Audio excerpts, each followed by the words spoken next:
Secretos de la Segunda Guerra Mundial.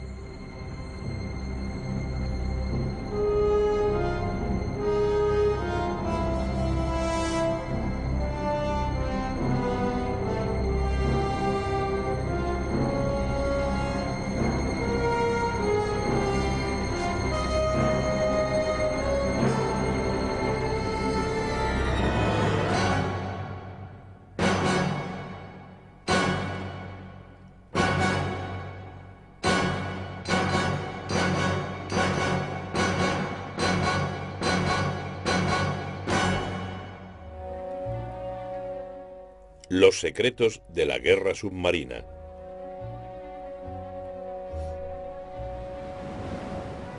La batalla más larga de la Segunda Guerra Mundial se libró en las frías y grises aguas del Océano Atlántico. Después de la victoria, el líder británico Winston Churchill escribió: «Lo único que me atemorizó durante la guerra fue la guerra submarina».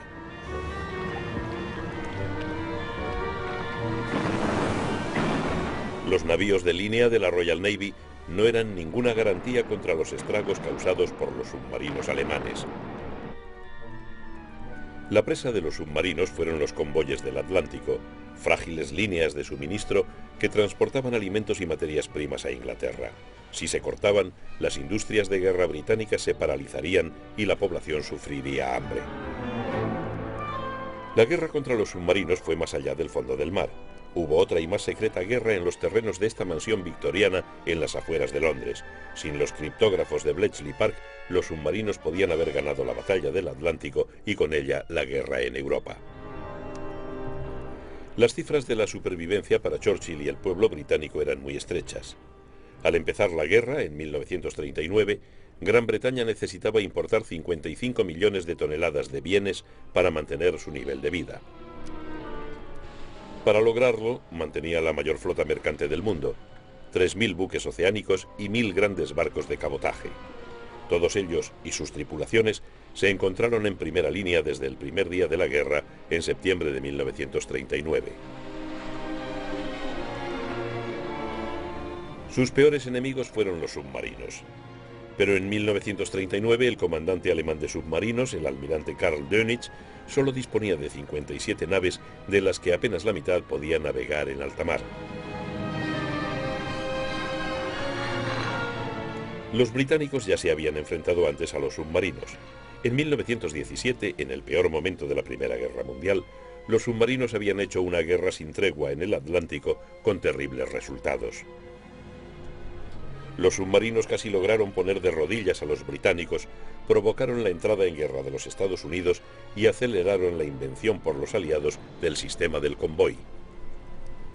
En febrero de 1917 los submarinos hundieron 259 barcos. En ese mismo mes, el primer lord del almirantazgo, el almirante Jellicoe, advirtió que los alimentos y materias primas se acabarían en el mes de julio. Los norteamericanos necesitaban tiempo para movilizar. La victoria parecía al alcance de Alemania.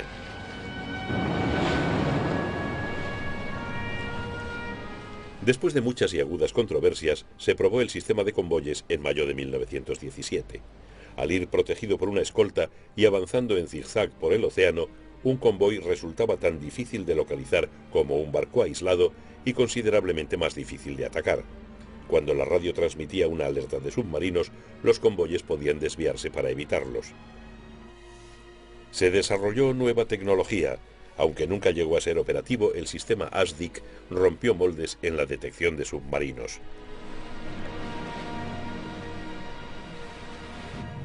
El sistema ASDIC podía localizar submarinos sumergidos haciendo rebotar una señal sonora sobre su casco. El eco, ese ping tan temido por las tripulaciones, indicaba la distancia y el rumbo del blanco considerados desde el navío transmisor. A continuación se le atacaba con cargas de profundidad. Si una de estas explotaba lo bastante cerca del submarino, las ondas de choque generadas podían dañar su casco y obligarle a emerger.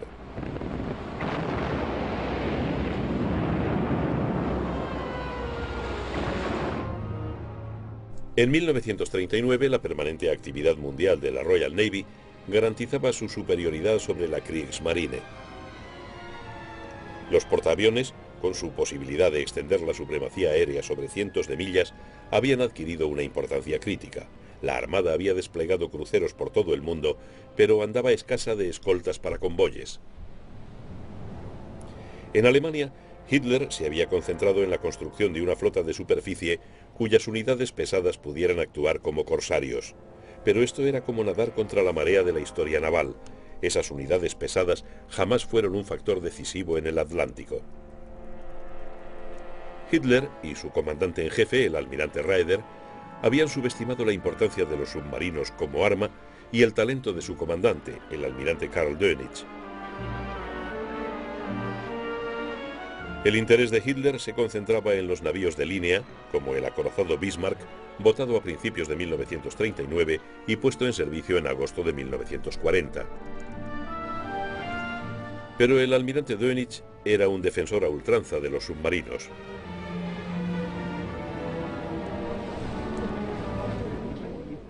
Karl Dönitz se había unido a la división de submarinos en 1916 y fue capturado por los ingleses en octubre de 1918. Entre las dos guerras, jugó un papel principal en la conservación del programa de submarinos y asumió el mando de la división en 1935.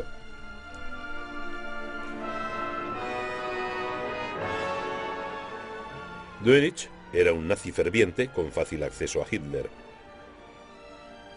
pero no lograría alcanzar su objetivo previsto de 300 unidades hasta julio de 1942.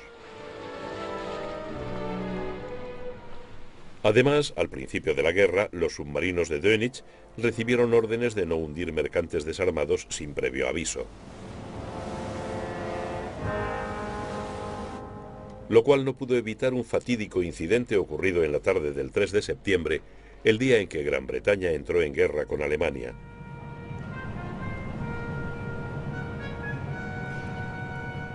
Uno de los submarinos de Dönitz, el U-30, hundió por error el transatlántico Athenia frente a la costa escocesa. El capitán lo confundió con un mercante armado. El hundimiento del Athenia forzó al almirantazgo a tomar una importante decisión estratégica.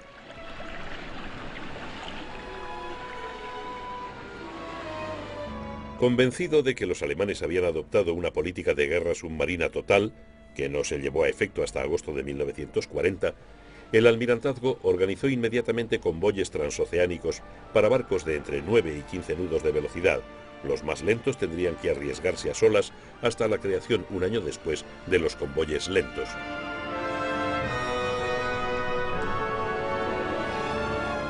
Poco después, la Royal Navy adquirió 50 destructores norteamericanos anticuados para utilizarlos como escolta de convoyes. Los británicos pagaron concediendo a los Estados Unidos el arrendamiento por 99 años de una serie de bases aéreas en el Caribe. En la primera fase de la batalla del Atlántico, la mayoría de las víctimas de los submarinos eran barcos aislados.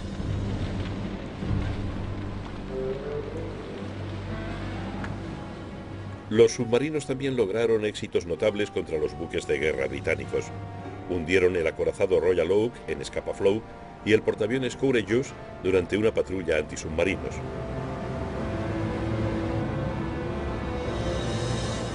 Pero atacar convoyes desde sus bases en Alemania era más arriesgado. La situación cambió radicalmente tras la caída de Francia en junio de 1940. Uno de los principales trofeos de la campaña fue el acceso a los puertos franceses del Atlántico, un auténtico trampolín para las operaciones submarinas. Hitler ordenó la construcción de refugios a prueba de bombas para submarinos en las bases de la costa noroccidental francesa. El centro de mando se encontraba en Lorient, Bretaña. La flota de submarinos de Dönitz empezó a operar en el Atlántico Oriental, concentrándose en la ruta de El Cabo hacia África del Sur, con ocasionales correrías por el Mediterráneo. En la primavera de 1941, una vez perfeccionadas sus tácticas anticonvoy, los submarinos extendieron sistemáticamente sus acciones al Atlántico Occidental y Central. La limitada cobertura aérea aliada dejaba un espacio en el Atlántico Central que los submarinos supieron aprovechar. Los comandantes de submarinos bautizaron al período entre julio y octubre de 1940 como los buenos tiempos. Buenos para algunos. Durante esos meses hundieron 217 barcos a cambio de perder solo 2 submarinos. La mayoría de sus víctimas aún navegaban por su cuenta. El comandante de submarinos, Günther Prien, fue una de esas estrellas que se convirtieron en héroes propagandísticos.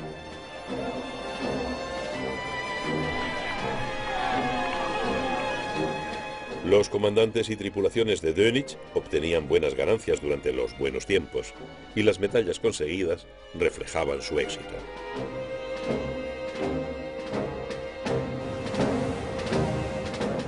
La Royal Navy, enfrentada a la amenaza de una invasión a través del Canal de la Mancha, no podía dedicar muchos barcos a hostigar a los submarinos. El 17 de agosto de 1940, Hitler declaró el bloqueo total de las Islas Británicas. Ordenó que todo cargamento de cualquier nacionalidad, salvo el de algunos barcos irlandeses muy concretos, fuera hundido sin previo aviso. Para los británicos, la crisis se agravaba con el incremento de la producción de submarinos.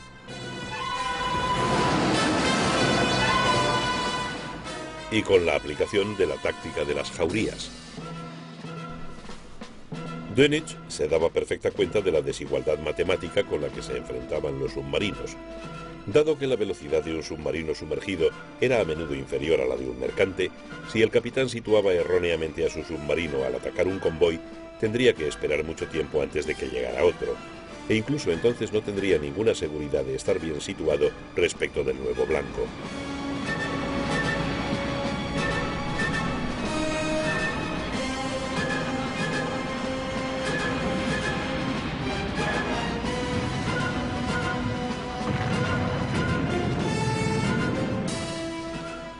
La respuesta de Dönitz fue la jauría de submarinos dispuestos en serie en superficie. La jauría podía avistar la llegada de un convoy en una amplia extensión de océano y concentrarse contra el blanco dirigida por radio desde la costa. En una batalla contra una jauría, los buques escolta quedaban en inferioridad numérica y el convoy indefenso.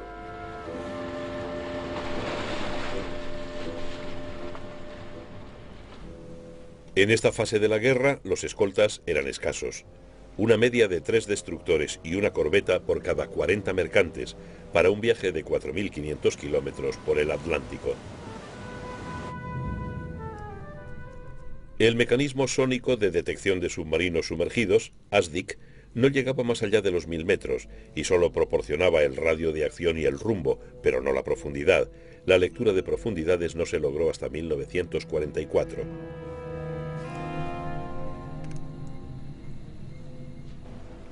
Por tanto, había que armar a ciegas las cargas de profundidad accionadas por una espoleta de presión.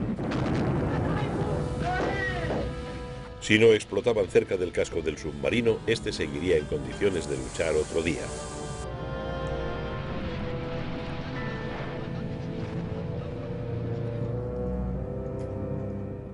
A poca distancia, los submarinos podían seguir los movimientos de sus perseguidores mediante hidrófonos.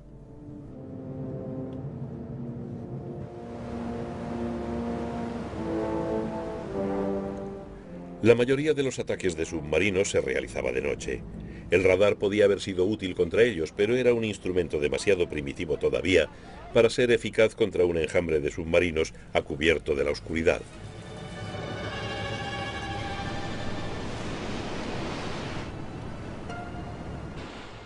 Hasta la comunicación entre escoltas y escoltados era defectuosa, pues se realizaba mediante señales luminosas, toques de sirena y banderas.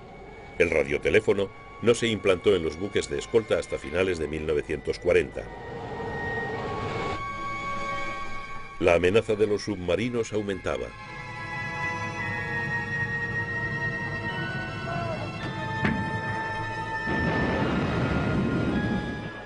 Por el momento, Dönitz parecía tener las mejores cartas.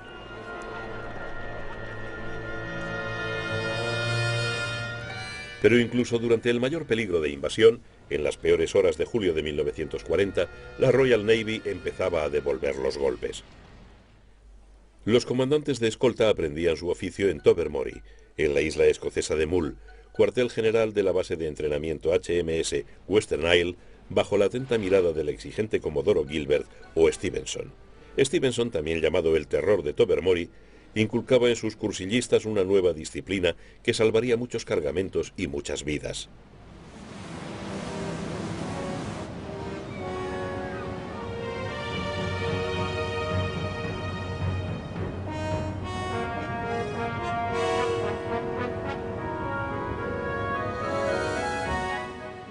También mejoraba la tecnología antisubmarina. En abril de 1942, el nuevo radar centimétrico era ya capaz de localizar un submarino en superficie en un radio de 15 kilómetros y un periscopio a una distancia de unos 1.200 metros.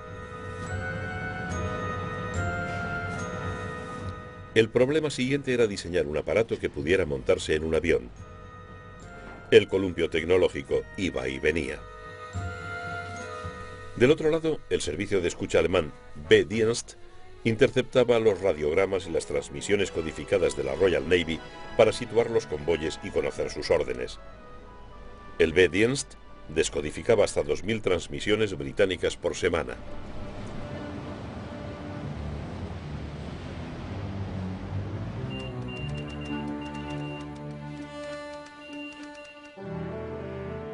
Pero la inteligencia alemana sufría una debilidad fatal en su sistema de protección.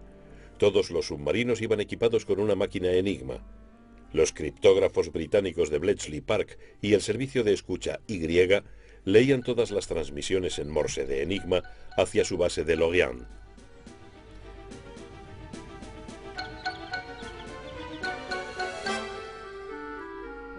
Los alemanes creían que Enigma era indescifrable. Los rigurosos procedimientos de codificación de la Kriegsmarine hacían muy difícil la descodificación. La máquina Enigma era semejante a una máquina de escribir, con la peculiaridad de que la letra marcada era reemplazada por otra cualquiera en una asombrosa combinación de 150 millones de millones de millones.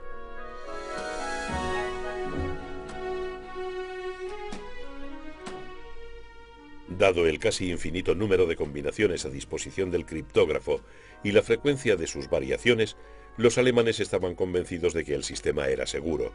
De hecho, Bletchley Park no descodificó los mensajes navales de Enigma hasta junio de 1941. El 9 de mayo de 1941, el submarino U-110, mandado por el afamado Julius Lemp, se vio obligado a emerger cuando atacaba al convoy OB-318. El capitán de escolta Joe Baker Creswell, del destructor Bulldog, decidió embestir al submarino, pero luego, ante la sorpresa de sus subordinados, ordenó abordarlo. Los tripulantes alemanes que habían abandonado la nave fueron recogidos por el Bulldog, pero Lemp, comprendiendo lo que pretendían los ingleses, nadó hacia su submarino. Los disparos de una Lewis se lo impidieron y no se le volvió a ver. Dentro del U-110 se encontró un tesoro en forma de libros de códigos y de mapas de campos de minas. Pero lo más importante fue la máquina Enigma con una lista de combinaciones. Fue uno de los éxitos más importantes de la inteligencia naval durante la guerra. El Bulldog comenzó a remolcar al U-110, pero este no tardó en hundirse. Hasta el final de la guerra, los alemanes creyeron que se había ido a pique con sus secretos. Desde el momento de la brillante iniciativa de Baker Creswell hasta febrero de 1942, Bletchley Park pudo leer continuamente las transmisiones alemanas de alto secreto para ponerlas a disposición del centro de seguimiento del almirantazgo.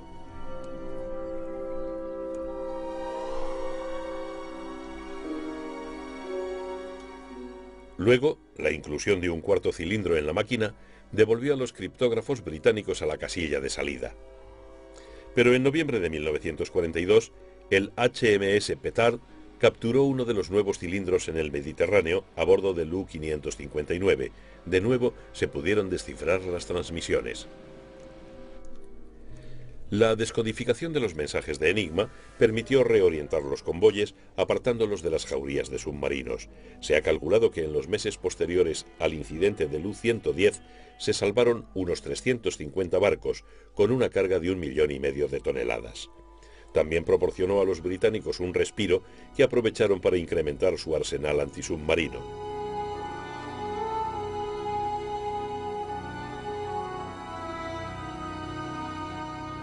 La búsqueda direccional de alta frecuencia, popularmente HAFDAF, permitió a los escoltas detectar y localizar a los submarinos que perseguían a los convoyes a partir de las transmisiones que enviaban a su base.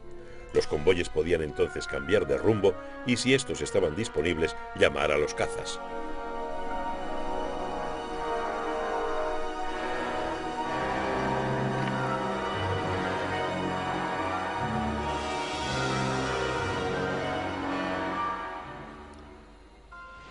Pero los submarinos seguían constituyendo una amenaza mortal, sobre todo en zonas en las que no se disponía de escolta aérea.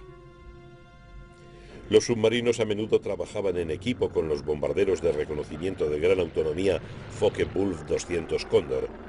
Los Cóndor actuaban de vigías para las jaurías y también atacaban a los mercantes. A veces los submarinos los llamaban para atacar a los convoyes con sus cañones y su carga de 2000 kilos de bombas. Cuando atacaron el convoy HG-53 en febrero de 1941, los Cóndor hundieron 5 barcos.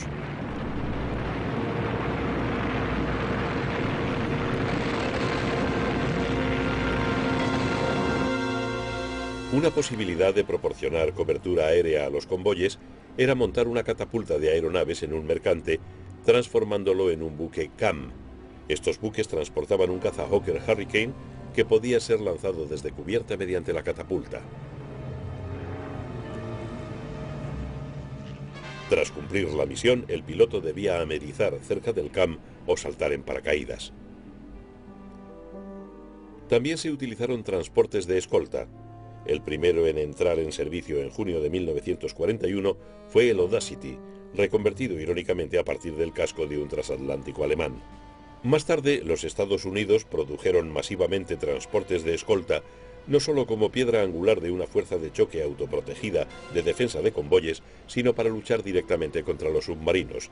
El mismo Audacity tuvo tanto éxito que Dönitz ofreció una recompensa por su destrucción. A finales de diciembre de 1941 se desarrolló una furiosa batalla entre el convoy HG-76 y una gran jauría de submarinos. Ambas partes sufrieron numerosas bajas.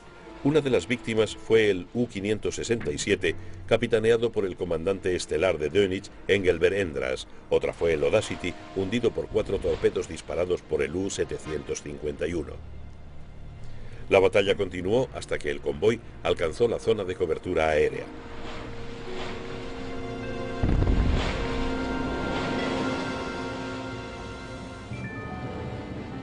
Los Estados Unidos habían entrado en la guerra en diciembre de 1941, después del ataque japonés a Pearl Harbor.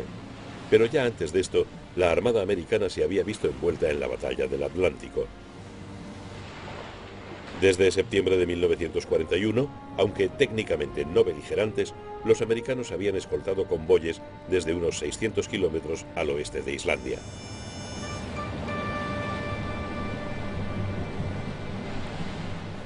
Pero ahora que eran por fin combatientes, los submarinos disfrutaron de unos nuevos buenos tiempos al asaltar mercantes sin escolta en la costa este de Estados Unidos.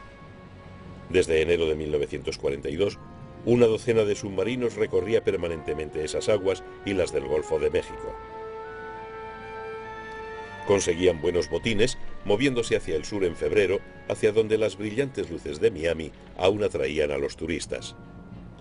La autonomía y resistencia de los submarinos se incrementó gracias a las vacas lecheras, submarinos que podían transportar 450 toneladas de combustible, además de las 206 que necesitaban para sí mismos. El primero en entrar en servicio fue el submarino cisterna U-459, que suministraba a submarinos al norte de las Bermudas. En agosto de 1942, 5 de ellos eran operativos. Las vacas lecheras iban protegidas contra los ataques aéreos con 2 ametralladoras de 37 milímetros y una de 20 milímetros, pero al final todas, excepto una, fueron hundidas por completo o en parte por aviones antisubmarinos. En los 3 primeros meses de 1942, los submarinos hundieron 1,3 millones de toneladas de cargamento, unas cifras 4 veces mayores que las logradas en el Atlántico en 1941. El sistema de convoyes no se aplicó hasta mayo de 1942, cuando estos nuevos buenos tiempos de saqueo de todo tipo de barcos llegaron a su fin. La Armada americana introdujo un nuevo concepto de cobertura aérea con el empleo de aeronaves semirrígidas.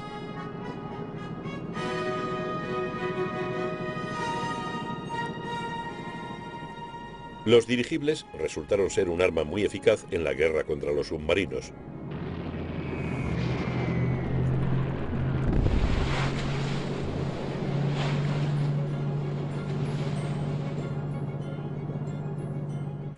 Para entonces, los submarinos ya tenían un terrible enemigo, los astilleros norteamericanos.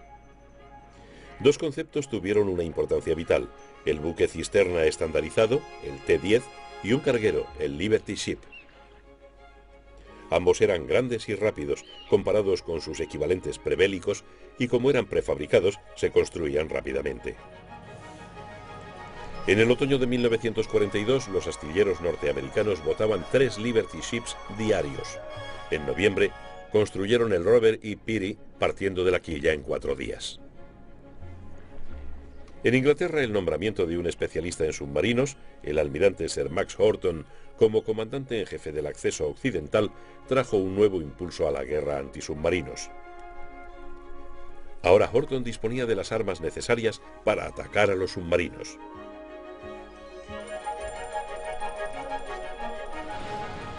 A mediados de 1942 la batalla del Atlántico se mantenía igualada. La nueva clave Shark, tiburón, empleada por los submarinos, había vuelto a ocultar las transmisiones de Enigma. La Armada norteamericana y la Armada Real canadiense, que pasaba por una fase de expansión bélica de 6 a 400 barcos, estaban aún en el ABC de la protección de convoyes.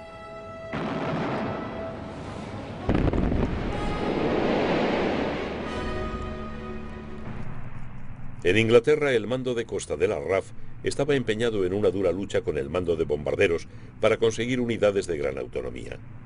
¿Era más productivo bombardear ciudades alemanas o hundir submarinos? En esta controversia, el mando de bombarderos iba ganando de momento.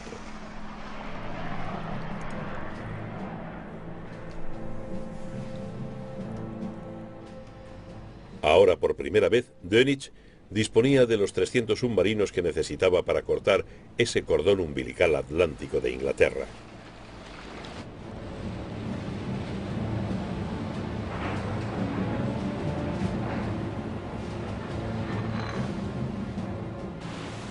En noviembre de 1942, las pérdidas por ataque de submarinos en el Atlántico Norte alcanzaron 509.000 toneladas. En diciembre y enero de 1943, el mal tiempo redujo a la mitad esos estragos, pero después las pérdidas volvieron a aumentar. En febrero, a pesar de la marejada permanente, 120 submarinos hundieron casi 300.000 toneladas en el Atlántico Norte. En marzo, los submarinos echaron a pique 108 barcos, la mayoría de ellos navegando en convoy. Los submarinos parecían tener la victoria a la vista, mientras el ejército norteamericano incrementaba sus dotaciones de hombres y material en Inglaterra. La carrera entre los submarinos y la acumulación de poder bélico norteamericano parecía un eco de 1918. En contra de lo previsible, parecía que los submarinos podían ganar. Dönitz decidió explotar la zona sin cobertura aérea que seguía existiendo en las defensas aliadas al sur de Groenlandia. Pronto recibió el nombre de Torpedo Junction, encrucijada de los torpedos. Los submarinos disponían de una nueva arma, los torpedos retardados. Se disparaban a larga distancia y flotaban por entre las líneas de barcos con buenas posibilidades de alcanzar a uno de ellos. En marzo, 2 convoyes en dirección este desde Norteamérica libraron una rabiosa batalla durante la cual 40 submarinos hundieron 22 mercantes de una flota de 90 y uno de sus 20 escoltas. Churchill y su gabinete de guerra observaban con ansiedad las cifras y estadísticas que reflejaban los altibajos de la batalla del Atlántico.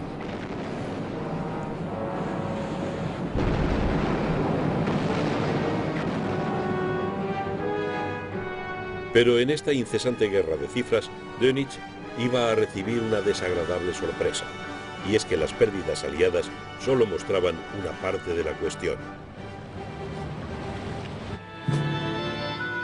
Los aliados habían construido ya los suficientes barcos como para compensar todas las pérdidas desde 1939 y con mejores barcos.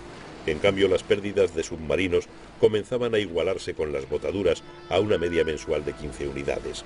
La marea cambiaba a favor de los aliados.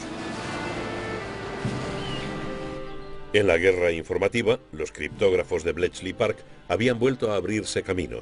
De nuevo podían leer las transmisiones de Enigma, lo que permitía reorientar los convoyes. Y los buques escolta iban ahora equipados con nuevas y poderosas armas antisubmarinos. El Hedgehog era un mortero que se empleaba en combinación con el ASDIC y se disparaba por delante del escolta, alcanzando un área genérica alrededor del submarino al que se apuntaba.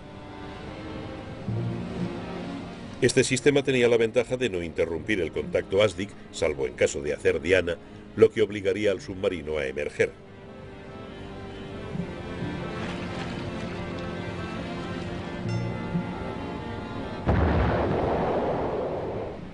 Grupos de apoyo dirigidos por transportes de escolta empezaron a buscar y a destruir a los submarinos hostigadores.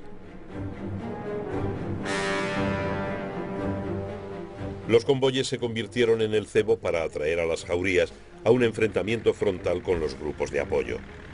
En esta ocasión fueron los submarinos los que se encontraron en inferioridad numérica. Incluso los endebles Fate y Swordfish alcanzaron a un buen número de ellos.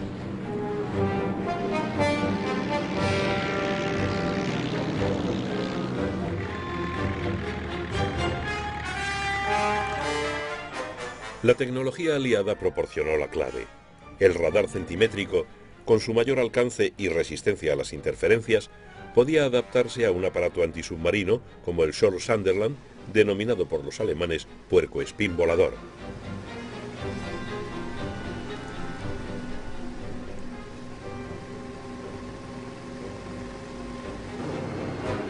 La brecha de cobertura del Atlántico Central quedó cerrada por los Liberator norteamericanos, de tan gran radio de acción que podían volar desde bases situadas en Irlanda del Norte, Islandia o Terranova. Estos aviones fueron la némesis de los submarinos. Pronto no les quedaba a los submarinos donde esconderse de los despiadados observadores aéreos.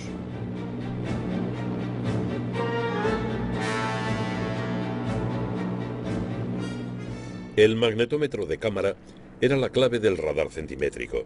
En marzo de 1943, los alemanes se apoderaron de una válvula de magnetómetro, pero sorprendentemente se negaron a creer que los británicos dispusieran de la capacidad para desarrollar semejante radar aire-superficie de alta frecuencia. En realidad, los británicos casi habían completado su desarrollo del radar. En la primavera de 1943 se instalaron los radares y se formó a las tripulaciones para su uso.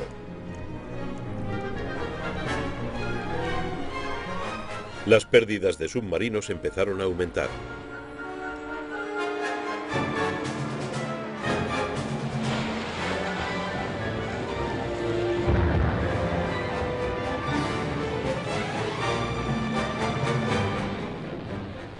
Las jaurías estaban ahora atrapadas en una prensa tecnológica de la que no podían escapar.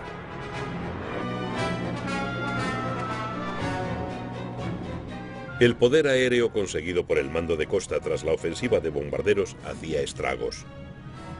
En mayo las pérdidas de submarinos llegaron a 43, más del doble que los de repuesto que esperaban en Alemania.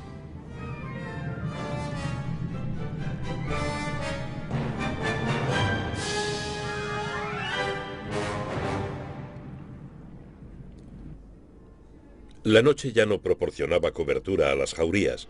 En cuanto el radar había cumplido con su cometido, el avión se acercaba a su presa y la iluminaba con un potente foco instalado bajo el fuselaje. El foco Lee, implantado en el verano de 1942, fue otro importante agregado al arsenal de los cazadores de submarinos.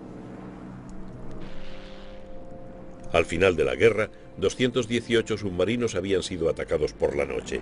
27 fueron hundidos y 31 gravemente averiados.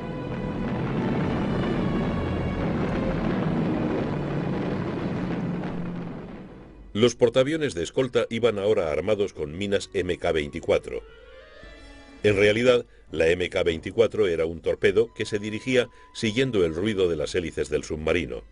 Su primer éxito llegó en abril de 1943. Un aparato del portaaviones USS Santee obligó a un submarino a sumergirse mientras otra unidad lanzaba el torpedo en las revueltas aguas.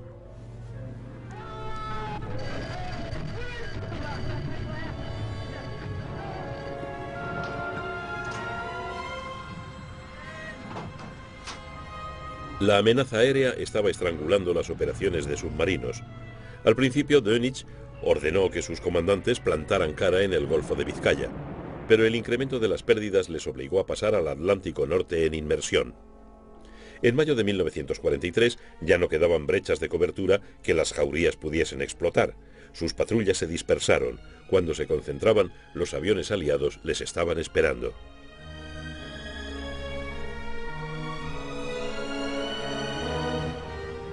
No solo eran los alemanes incapaces de detectar o interferir el radar centimétrico, sino que se obstinaban en creer que la causa de esta crisis progresiva era una combinación de inseguridad en las transmisiones con un aparato de detección por infrarrojos totalmente imaginario.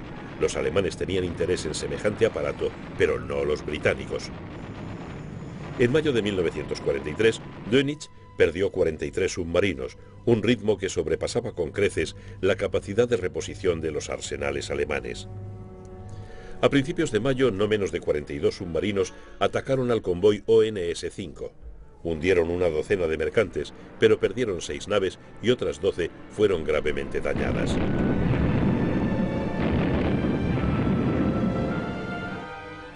El 24 de mayo, Dönitz se inclinó ante lo inevitable y retiró a sus jaurías para lamerse las heridas. Más tarde escribió que fue en este momento cuando comprendió que la batalla del Atlántico se había perdido. Pero esto no significó el final de la guerra submarina. Se emprendió una investigación urgente para diseñar motores eléctricos más potentes que incrementaran la velocidad en inmersión de los habituales 7 nudos a 18.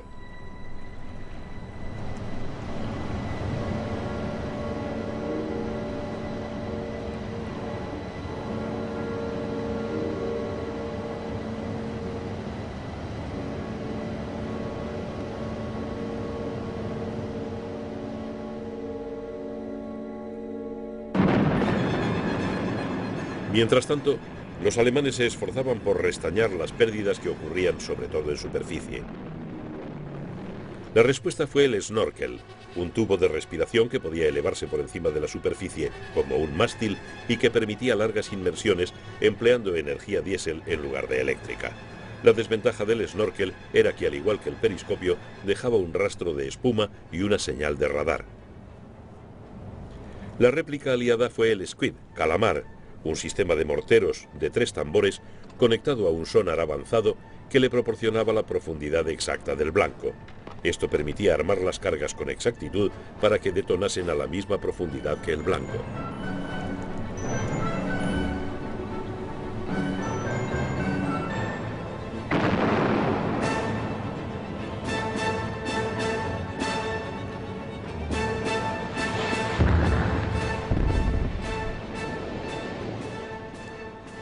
En septiembre de 1943, las jaurías regresaron a sus terrenos de caza del Atlántico Norte, pensando hacer estragos en los convoyes aliados con sus nuevos torpedos acústicos. Pero a principios de 1944, las jaurías habían sido dispersadas y los submarinos obligados a operar como cazadores solitarios. En junio de 1944, cuando los aliados instalaron su cabeza de puente en Normandía, se ordenó a los submarinos atacar a las fuerzas de invasión. Pero mientras británicos y norteamericanos avanzaban tierra adentro, los submarinos solo lograron hundir 6 barcos, sufriendo 11 pérdidas. Cuando los aliados ocuparon Francia, Dönitz perdió sus bases del Golfo de Vizcaya. En los últimos compases de la guerra, los alemanes lograron completar los diseños de una serie de submarinos avanzados.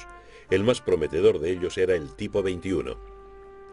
Este disponía de motores avanzados y de una batería de gran capacidad, lo que le hacía más rápido en inmersión que en superficie. Pero aunque se encargaron 120 unidades, solo una entró en acción la última semana de la guerra. La rendición alemana ofreció a los hombres de la Royal Navy la posibilidad de estudiar de cerca a sus enemigos.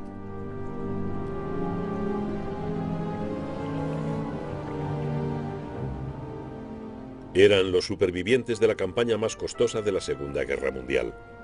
De los 830 submarinos de la Kriegsmarine, se habían perdido 696, casi todos en el Atlántico.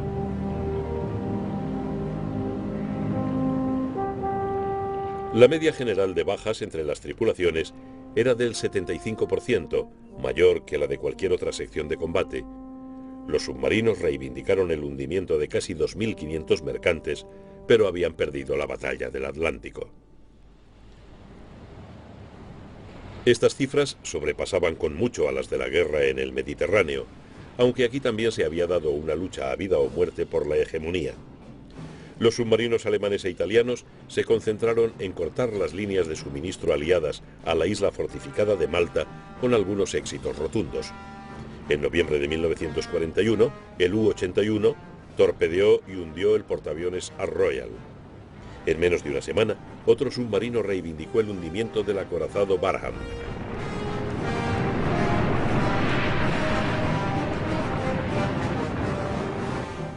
Pero los aliados lograron un éxito más decisivo al privar al Afrika Korps de los suministros que necesitaba para su campaña del desierto occidental.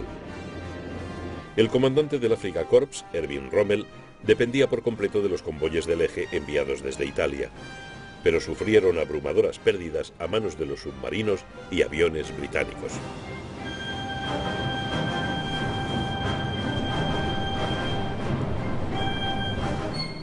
La guerra de suministros del Mediterráneo se ganó gracias a los criptógrafos de Bletchley Park. Lo que ayudó a cambiar las tornas fue una vez más el desentrañamiento del código de Enigma. En esta ocasión fueron las transmisiones Enigma de la Luftwaffe, notables por su descuido, lo que ayudó a los aliados. Las obligaciones de escolta de la Luftwaffe indicaron a los aliados las fechas y rutas de los convoyes. Submarinos y aviones se lanzaban entonces contra ellos.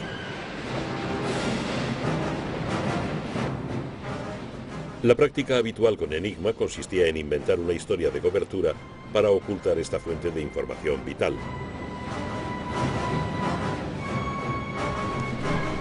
A consecuencia de la descodificación de Enigma, los submarinos y aviones aliados lograron privar a Rommel de casi la mitad de los suministros destinados a África del Norte. Los buques de guerra y los aviones del eje lucharon para conservar abiertas las rutas de los convoyes, pero sus pérdidas resultaron definitivas cuando la guerra del desierto alcanzó su punto culminante con la batalla de El Alamein en noviembre de 1942. Los submarinos aliados jugaron un papel principal a la hora de cambiar el sentido de la guerra en África. También en las enormes extensiones del Pacífico iban a tener los submarinos un papel decisivo. Japón no disponía de recursos naturales propios y dependía por completo de su enorme flota mercante para recibir alimentos y materias primas. Japón entró en guerra para asegurarse estos recursos y lo hizo atacando la flota norteamericana del Pacífico en Pearl Harbor. 6 meses después del ataque del 7 de diciembre de 1941, los japoneses habían creado un gigantesco imperio en el lejano Oriente y el Pacífico. A principios de la guerra, ambas armadas disponían de flotas de submarinos mayores que la de la Kriegsmarine.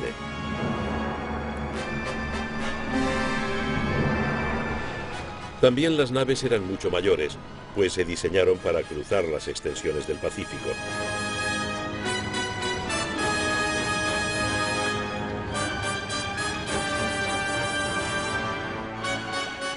Pero las ideas japonesas sobre su uso diferían radicalmente de las de su enemigo o de las de la Kriegsmarine.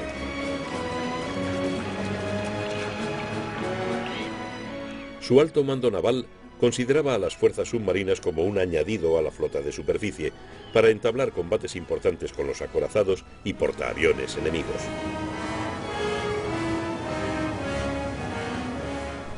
Dado que grandes extensiones del Pacífico y la mayor parte del tráfico mercante se encontraban ahora dentro de su perímetro defensivo, los japoneses no pensaron utilizar sus submarinos como corsarios, como había hecho Dönitz en el Atlántico, con efectos tan devastadores. Esto resultó ser un error fundamental, pues los ataques contra buques de guerra escoltados arrojaron numerosas pérdidas y poco beneficio. Este podía haber sido mayor con mucho menos coste de haber atacado los convoyes aliados de transporte de tropas. Después de 1943, sin embargo, el principal papel de los submarinos japoneses fue el de transportar suministros a guarniciones aisladas en el Pacífico. La Armada norteamericana, por el contrario, desde el mismo momento de la declaración de guerra, inició una política de guerra total contra el tráfico mercante que sustentaba al imperio japonés.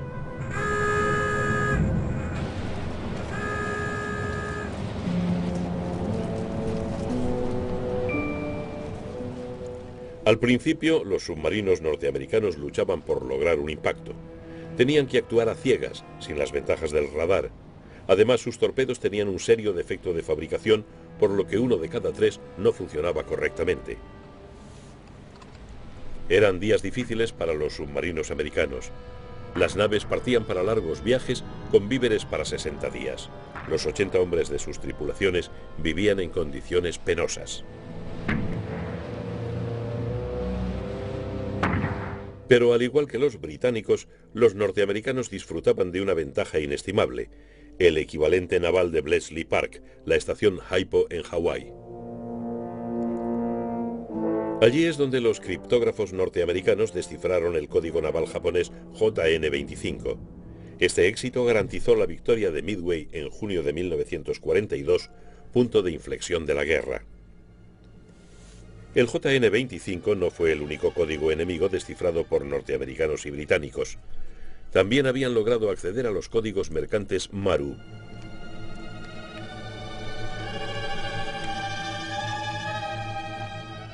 Los archivos de Bletchley Park han conservado detalles sobre los cargamentos de los convoyes, sus destinos y su suerte final. En el Atlántico, el acceso a los códigos enemigos había permitido reorientar los convoyes, alejándolos de las expectantes jaurías. En el Pacífico, permitió que la inteligencia norteamericana dirigiera a los submarinos hacia sus presas. En un escenario bélico tan gigantesco, esta información, combinada con la introducción del radar, resultó decisiva.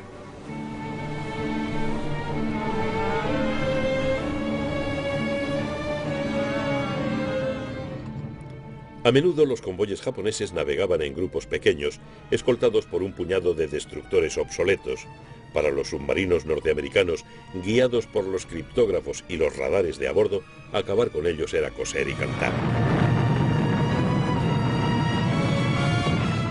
En los primeros 6 meses de 1944, los ataques de submarinos y de aviones redujeron en un 75% el suministro japonés de petróleo. A lo largo de toda la guerra en el Pacífico, los norteamericanos hundieron 5 millones de toneladas de cargamento.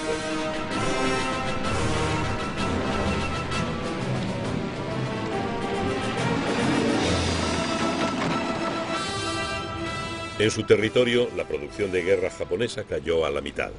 Los submarinos norteamericanos tuvieron tal éxito estrangulando los abastecimientos japoneses que mucho antes del final de la guerra hubo que recortar drásticamente el programa de construcción de submarinos. A finales de 1944, los restos de la flota mercante japonesa se arrimaban a la costa buscando aguas poco profundas para evitar los ataques de los submarinos.